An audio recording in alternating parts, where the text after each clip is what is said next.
नमस्कार साथियों, एक बार फिर से आपका स्वागत है अपने ऑनलाइन प्लेटफ़ॉर्म पर। कल का जो अपना सेशन रहा था, उस सेशन में अपने पढ़ा था व्यक्तिगत विभिन्नता। और व्यक्तिगत विभिन्नता जो है, उसका सीधा-सा अभिप्राय यही है कि एक बच्चा, एक बालक, एक व्यक्ति जो एक दूसरे से भिन्न होता है, वो किन-किन कारणों से भिन्न हो सकता है और उसके कौन-कौन से कारण ऐसे हैं जो उसको एक व्यक्ति से दूसरे व्यक्ति से अलग बनाते हैं। जिसमें हमने पढ़ा भी था कि कोई बच्चा है वो शारीरिक रूप से भिन्न हो सकता है, वो बुद्धि के आधार पर भिन्न हो सकता है, उसके संवेग उसको भिन्न करते हैं, उसके पास में जो कोई अब मान लो उसने विशेष योग्यता अर्जित की है, वो उसको भिन्नता देते हैं। और अगर अपन बात करते हैं तो रुचि में, अभिरुचि में, अभिवृत्ति में और बहुत से ऐसे कारक होते हैं जो एक बालक को दूसरे बालक से अलग बनाते हैं। देखो, चाहे जानवर हो, चाहे वृक्ष हो, चाहे कुछ भी हो, एक जैसा इस दुनिया में कुछ भी नहीं है। तो जो एक दूसरे से भिन्नता है, उसमें आपको क्या सीखना है और जो शिक्षक बनने वाला है, वो बच्चा अगर इस व्यक्तिगत विभिन्नता के बारे में अच्छे से जानता है, तो वो उन बच्चों को जो उसके पास पढ़ने के लिए कक्षा-कक्ष में आए हैं, उनको अच्छे से अध्यापन कार्य करवा सकता है। अध्यापन कार्य तभी सफल होता है जब प्रत्येक कक्षा में जो प्रत्येक जो बच्चा है, वो जो शिक्षक पढ़ाना चाह रहा है, जो समझाना चाह रहा है, वो उन बच्चों को समझ आए। तब वो सफल सार्थक सिद्ध होता है। अगर सभी बच्चों को समझ नहीं आ रहा है, सभी बच्चे उनको अच्छे से अंडरस्टैंड समझ नहीं पा रहे हैं, मान लो एक कक्षा कक्ष में 30 बच्चे हैं और उसमें से 20 बच्चों को समझ आ गया, लेकिन 10 बच्चे ऐसे हैं जिनको समझ नहीं आया, तो क्या वो अध्यापन कार्य सफल होगा? नहीं होगा। इसीलिए इसीलिए जो शिक्षक हैं, जो भावी शिक्षक हैं, उनको पता होना चाहिए कि व्यक्तिगत विभिन्नता किस प्रकार से होती है और अगर व्यक्तिगत विभिन्नता है तो उन बच्चों को अपन किस प्रकार से पढ़ाएंगे। कल जो टॉपिक अपना हुआ था उसको आज अपन आगे बढ़ाते हैं और उस टॉपिक में अपन ने सबसे पहले जो देखा उसमें हमने सामान्य बातें की थी। व्यक्तिगत विभिन्नता के बारे में सर्वप्रथम अध्ययन किसने किया था? गार्टन ने किया था।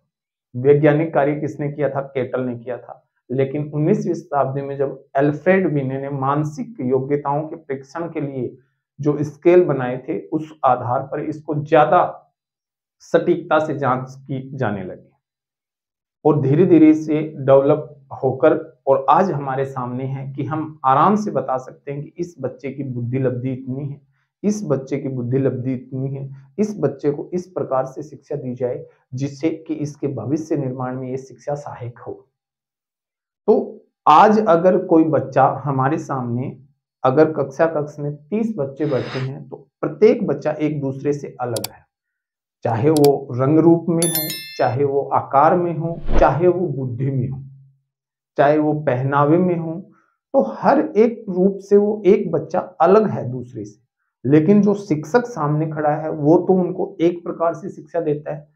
तो अगर हमें बच्चों को शिक्षित करना है, एक अच्छी शिक्षा देनी है, तो उसके लिए मनोविज्ञान ने कुछ शिक्षण विधियां हमें दी हैं और वो शिक्षण विधियां कहती हैं कि अगर बच्चे को इस प्रकार से पढ़ाया जाए तो बच्चा सर्वांगीण विकास की ओर अग्रसर होता है, बच्चे का सर्वांगीण विकास होता है।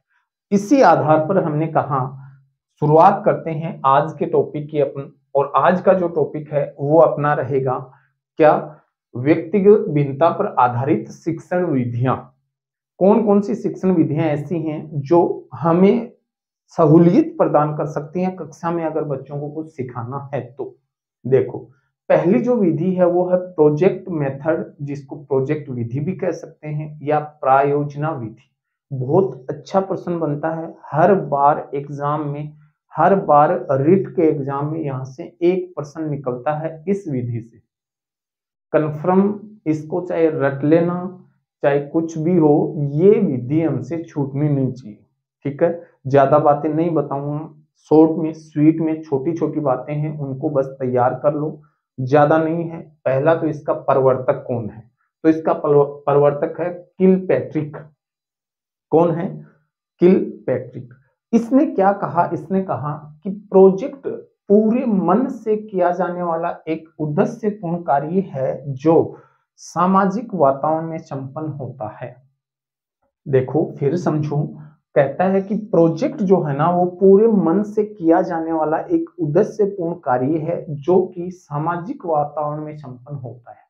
ये जो कोटेशन है ये रिट 2017 में आई हुई है और दी किसने थी? किलपैट्रिक ने दी थी। अगर प्रोजेक्ट का नाम कहीं आ जाए, अगर तुक्का भी मार के आओ तो किलपैट्रिक पे ही लगाना, है ना। ये क्या कहता है कि कोई भी ऐसा एक प्रोजेक्ट है, जैसे अपन नहीं कहते क्या कि ये नया प्रोजेक्ट आया है, इस प्रोजेक्ट पे काम करना है, मतलब एक नया काम है, उस पे हमें टीम के साथ काम करना है। तो वैसे ही कक्षा कक्ष में एक टीम के साथ काम किया जाता है, पूरे मन से सभी लोग काम करते हैं, काम को बांट दिया जाता है और सब लोग अपना अपना उत्तरदायित्व निभाते हैं। फिर लर्निंग बाय डूइंग के सिद्धांत पर काम करता है कि पहले करके देखो फिर सीखो, यानी कि करके सीखने के सिद्धांत पर बल देता है। क्या देता है? करके सीखने के सिद्धांत पर बल देता है। ठीक है ना। इसका मतलब पहले इस्तेमाल करें फिर विश्वास करें। पहले बच्चा वो काम करेगा फिर उससे वो बच्चा सीखेगा। तो यहाँ आपको कौन कौन सी बातें याद रखनी है? पहली, प्रोजेक्ट विधि का प्रवर्तक किलपैट्रिक। एक कोटेशन दी थी जिसमें ये कहता है कि पूरे मन से किया जाने वाला एक उद्देश्यपूर्ण कार्य है जो सामाजिक वातावरण में संपन्न होता है। और तीसरी बात जो है वो लर्निंग बाय डूइंग के सिद्धांत पर कार्य करता है। ठीक है। अब इसके कुछ सोपान है, मतलब अगर अपन कोई प्रोजेक्ट करेंगे, कोई प्रायोजना करेंगे तो उसमें हमें किन किन चरणों से होकर जाना पड़ेगा, वो सोपान यहाँ से हर बार एग्जाम में पूछे जाते हैं, है ना। तो चलो सोपान करते हैं, उससे पहले आप इनको नोट डाउन कर लो एक बार। करेंगे, चलो आगे बढ़ते हैं। और इसके सोपान इन्होंने दिए थे, इनकी एक बुक थी द फाउंडेशन ऑफ टीचिंग। किसकी बुक थी ये थी किलपैट्रिक की। किलपैट्रिक ने एक पुस्तक लिखी थी और उस पुस्तक का नाम था द फाउंडेशन ऑफ टीचिंग।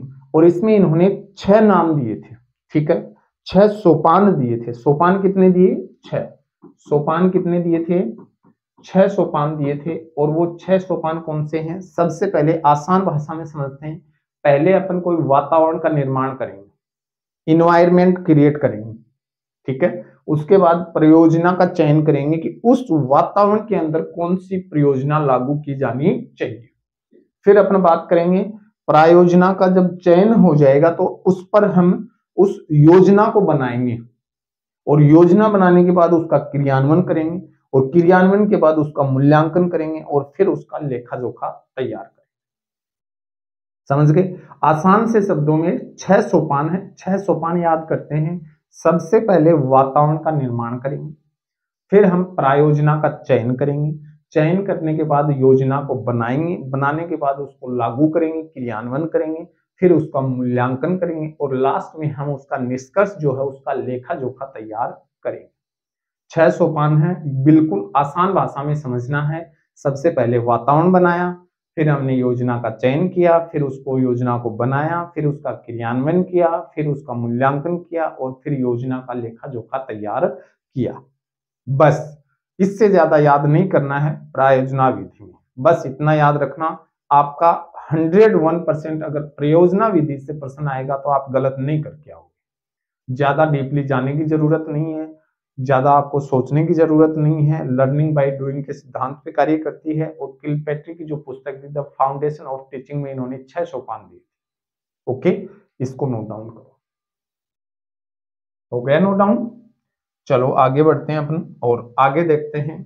एक विधि है जिसको कहते हैं इकाई या विनेटिका प्रणाली। ठीक है, इसका जो प्रवर्तक है, एग्जाम में कंफर्म कह रहा हूं, आज की जो स्लाइड है, आज की जो क्लास है, इससे आपको 1% 101% मिलेगा। चाहे कहीं से भी आप श्योर हो जाना, आप इस क्लास को रट लो। मैं कह रहा हूं आपका 1% कोई रोकने वाला नहीं है। फिर देखो, इकाई या विनेटिका जो प्रणाली है, इसका जो प्रवर्तक था वो था डॉक्टर कोल्टन और वॉसबर्न। कोल्टन और वॉसबर्न। और क्या कहता है, ये कहता है कि जो सिलेबस है उसको छोटे छोटे इकाइयों में बांट दो और छात्र अपनी खुद की तैयारी को खुद ही जांच ले। और इस विधि में शिक्षक जो है वो केवल मार्गदर्शक का कार्य करता है। कई बार एग्जाम में पूछा गया है कि निम्नलिखित में से ऐसी कौन सी शिक्षण विधि है जिसमें शिक्षक केवल मार्गदर्शक होता है। तो कौन सी विधि है, बिनेटिका प्रणाली। प्रवर्तक कौन है, कोल्टन और वॉसबर्न, याद रखना, ठीक है। फिर डाल्टन प्रणाली है, बहुत अच्छा प्रश्न बनेगा डाल्टन से। इसकी मिस हेलन पार्क हर्स्ट जो है वो डाल्टन प्रणाली की प्रवर्तक है।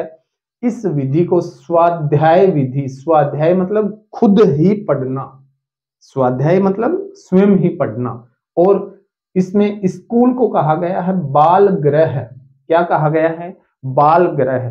पिन पॉइंट बातें आपको मैं नोट डाउन करवा रहा हूं भाई साहब, इससे बाहर एग्जाम में नहीं जाना है, कुछ भी नहीं जाना है। बाकी लोग चाहे कितनी भी बातें करें वो अपना काम नहीं है, अपना इतना है याद रखना। डाल्टन प्रणाली पार्कहर्स्ट ने दी थी। क्या, इस विधि का उपनाम है स्वाध्याय विधि, और इसमें स्कूल को बाल गृह की संज्ञा दी गई है, चाइल्ड होम। आपसे पूछा जा सकता है कि कौन सी विधि के अनुसार स्कूल को बाल गृह की संज्ञा दी गई है। तो याद रखना है डाल्टन प्रणाली या डाल्टन विधि। और क्या कहती है, यह स्वतंत्रता और सहयोग के सिद्धांत पर आधारित विधि है। स्वतंत्रता कैसे, बच्चा स्वतंत्र होगा तभी तो स्वाध्याय करेगा, ठीक है।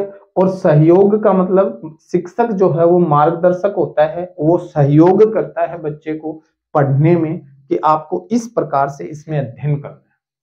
तो स्वतंत्रता और सहयोग के सिद्धांत पर आधारित विधि है। बहुत बार पूछा गया है कि ऐसी कौन सी विधि है जो स्वतंत्रता और सहयोग के सिद्धांत पर आधारित है। ऐसी कौन सी विधि है जो करके सीखने के सिद्धांत पर आधारित है।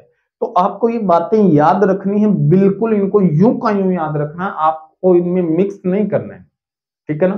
तो ये आपकी विधा कौन सी हो गई, बिनेटिका और डाल्टन प्रणाली। ओके, अब अपना आगे बढ़ते हैं और पहले नोट कर लो आप इसको,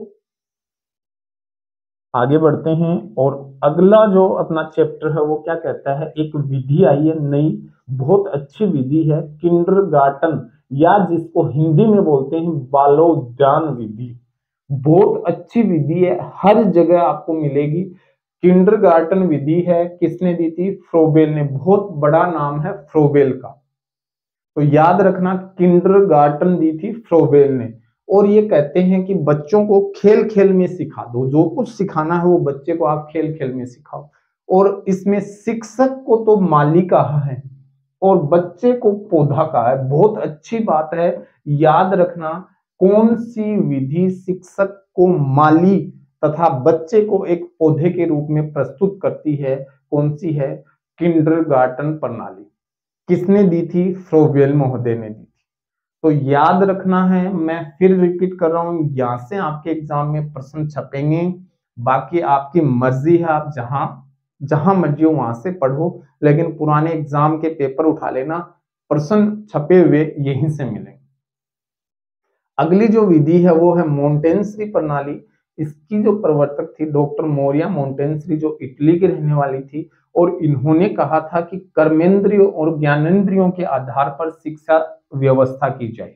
यानी जो हमारी ज्ञान की जो इंद्रियां हैं, ज्ञानेंद्रियां 5 हैं, उन 5 ज्ञानेंद्रियों के आधार पर बच्चों को शिक्षा व्यवस्था दी जानी चाहिए, जिससे कि वो बच्चे अपने भविष्य का निर्माण कर सके। एक अंधा बच्चा है, वो किसी वस्तु को छू करके बता देता है कि ये इसमें इतना लिखा हुआ है। जैसे आपने पढ़ा भी होगा ब्रेल लिपि, ब्रेल लिपि जो है वो इसी प्रकार की है। तभी तो हमने कहा है कि मंद बुद्धि बालक हैं उनको कौन सी शिक्षा, मोंटेसरी। अगर उनको हाथ का काम आपने सिखा दिया, कोई मंद बुद्धि बालक है, वो परीक्षा तो क्वालिफाई नहीं कर सकता, लेकिन मान लो आपने उन बच्चों को कोई अपने हाथ से कोई चीजें बनानी सिखा दी, कोई वस्तुओं का निर्माण करना सिखा दिया, तो वो अपना जीवन यापन बहुत अच्छे ढंग से कर सकते। तो ऐसी कौन सी शिक्षा प्रणाली है जो कहती है कि बच्चों को कर्मेंद्रियों और ज्ञानेंद्रियों की शिक्षा देनी चाहिए, वो कहती है मोंटेन्स। कौन सी प्रणाली है? मोंटेन्स। ऐसी कौन सी प्रणाली है जो कहती है शिक्षक को माली तथा बच्चे को पौधा माना जाए? किंडरगार्टन। ऐसी कौन सी विधि है जो ये कहती है कि स्कूल जो है वो बाल गृह है? कौन सी है बताओ? तो आपके एग्जाम में जो प्रश्न आएंगे वो यहीं से छपने वाले हैं। आपको लग रहा है कि बहुत कम शब्द हैं, एग्जाम में छपेंगे। उतार लो इनको, यूं का यूं नोट डाउन करो और फिर अपन इसमें आगे बढ़ते हैं। बढ़े, चलो देखते हैं, आगे बढ़ते हैं। और अगली जो विधि है वो है खेल विधि। हेनरी कोल्डवेल कुक ने दी थी और खेल खेल के माध्यम से बच्चों को सिखाना है। ह्यूरिस्टिक या खोज विधि जो है वो ई आर्मस्ट्रॉन्ग ने दी थी। खोज विधि के जो प्रवर्तक हैं वो ई आर्मस्ट्रॉन्ग हैं। बेसिक शिक्षा प्रणाली महात्मा गांधी जी की देन है। मॉरिसन योजना एससी मॉरिसन ने दी थी। और डेक्रोली जो प्रणाली है वो ओविड डेक्रोली ने दी थी और कहता है कि विद्यालय का जो वातावरण है वो प्राकृतिक रखा जाए। जैसे हमारे जो रविंद्रनाथ टैगोर जी थे, उन्होंने भी कहा था कि बच्चे को प्राकृतिक वातावरण में जो भी सिखाना, प्रकृति के सानिध्य में सिखाना। तो वही बात कौन कहता है? डेक्रोली प्रणाली, जिसके प्रवर्तक थे ओविड डेक्रोली। अब देखो, मैंने आपको टोटल 10 विधियां आज की क्लास में दी हैं। कंफर्म कहता हूं इन 10 विधियों में से आपको एक प्रश्न मिलेगा, रिकॉर्ड रख लेना। एग्जाम में अगर नहीं मिले तो मुझे ये बात मैसेज जरूर करना कि सर आपने कहा था यहां से प्रश्न नहीं आया। फिर कह रहा हूं, यहां से अच्छे से तैयार कर लो। एग्जाम में प्रश्न आएगा, 101% आएगा, गलती आपकी नहीं होनी चाहिए, इस बात का ध्यान रखना। तो आज ये जो टॉपिक है अपना व्यक्तिगत विभिन्नता वाला, ये टॉपिक यहाँ समाप्त होता है। कल अपन टॉपिक नया शुरू करने वाले हैं, जिसको हम कहते हैं, क्या करें बताओ? व्यक्तित्व या बुद्धि। जो भी अच्छा लगे आप बता देना कमेंट करके, वही टॉपिक अपन कल शुरू कर देंगे। व्यक्तित्व, जो व्यक्तित्व बच्चे पढ़ना चाहते हैं तो व्यक्तित्व पहले कर देंगे, या बुद्धि शुरू करें तो बुद्धि शुरू कर देंगे। बिना टेंशन के मजे से पढ़ाई करो और जो पिछला है उसको रिवीजन करते रहो। ठीक है दोस्तों, तैयारी में लगे रहो। अच्छा मौसम है, पढ़ाई लायक मौसम है, पढ़ते रहो मजे से। अपना बाकी सब्जेक्ट है उनको भी रिवाइज करते रहो। ओके, मिलते हैं कल की क्लास में। तब तक के लिए सबको राम राम।